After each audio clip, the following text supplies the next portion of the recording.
Crosby, Alan Decker on number 27. Best kilometres an hour, and then round Honda, Crosby cranked off the big Honda 6. And the question everybody's wondering is whether Crosby is going to try and run away from the field. The weather conditions cool, and that's going to suit bikes like Crosby's big Honda 6, the Yamaha 1100s, and also the Suzuki 1000. Because if it's hot, the rear tyres are going to be tortured almost to destruction. In behind Crosby on number 28, flying and staying with him very easily, the South Australian Greg Pretty, being partnered by Jeff Miller. That's a Yamaha 1100, and in behind them is a Suzuki XS 1100. That's Alan Hales. So it's Honda from Yamaha, from Suzuki, the three big mega bikes in the first three places. Only a small man, Pretty, and only 2 or 3 years of racing experience, but really blossoming in the last year or 18 months of riding, and issuing a big challenge to Graham Crosby on the Honda 6. 103 brake horsepower out of that Honda, 6 cylinders, 4 valves per cylinder, and Pretty trying to get underneath him as they go down on the brakes.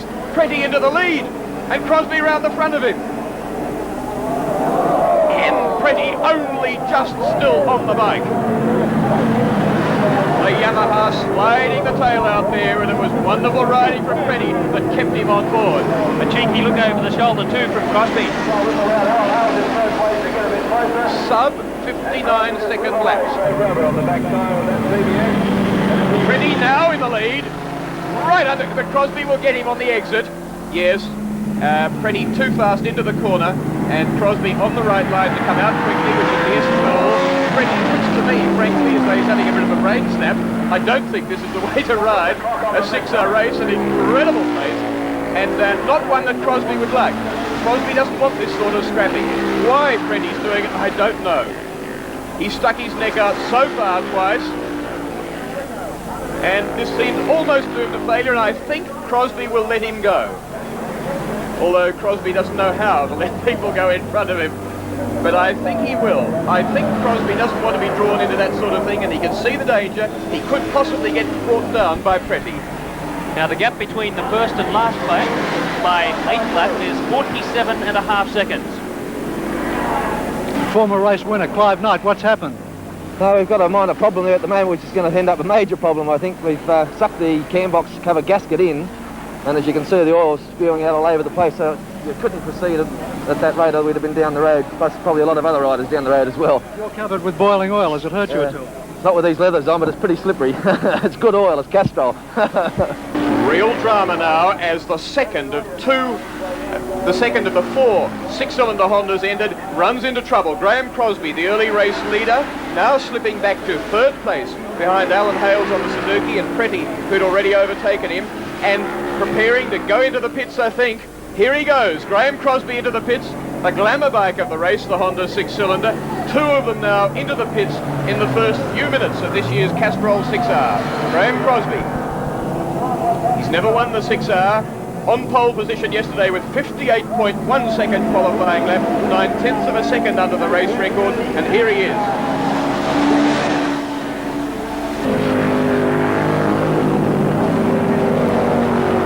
This is his pit stop coming up for Roger Hayes now on bike number 3 as he wheels into the pit area. He's going to hand over to Jim Budd, and the question is are they going to change the rear tyre on the big heavy Yamaha? An enormously heavy bike.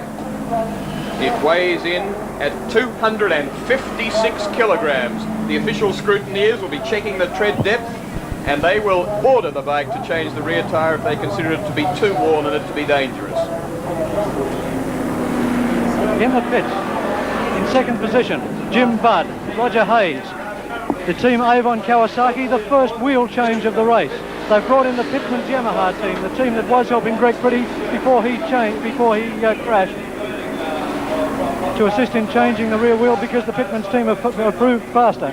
In unofficial practice, they've changed the rear wheel in 54.9 seconds. The old wheel's out, the new wheel's in, 40 seconds so far gone in this pit stop. Fuel going into the bike now. Dean Pittman and Malcolm Pittman both working furiously on the rear wheel. The rear axle about to slide in. The axle in at 50 seconds. Hit in tight, 55 seconds. A brand new Avon on the back, 41 pounds of pressure in the tyre. Jim Budd about to get on Roger Hayes, the rider who's been on it for the last 2 hours off. The wheels in less than in just on a minute.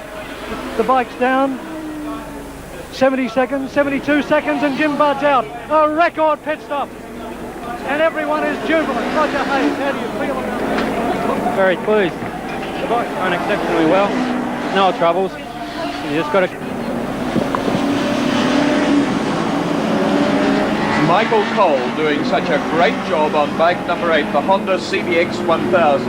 Actually 1047 cc's, 6 cylinders, 4 valves per cylinder, 103 brake horsepower, a monster to handle around the Amaru Park circuit, coming in for a scheduled pit stop to hand over to Dennis Neal, his co-rider, a B-grade rider. But Michael Cole going so well, now leading the Castrol 6R and the only Honda 6 remaining in the race, and who already has given the Honda 6 its world race debut and victory, and also a second place recently at Surfers Paradise. Everything going to plan as he hands over to Dennis Neal. His bows. Blake hanging grimly to the tail end of the Honda, feeling that just perhaps something might go wrong, but knowing that if it doesn't, there's nothing he can do about it.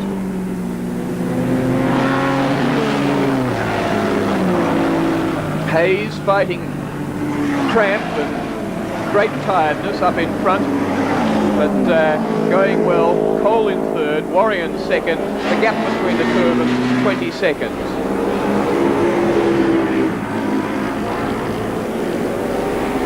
And now 18.5 seconds, so another valuable second and a half, peeled away by Michael Cole. He has not given the game away, although there's 3 minutes and 9 seconds only remaining in the... 2.5 minutes remaining for our race leader, Roger Hayes. 18.2 seconds behind him, Warrior, the gap between Warrior and the chasing Michael Cole.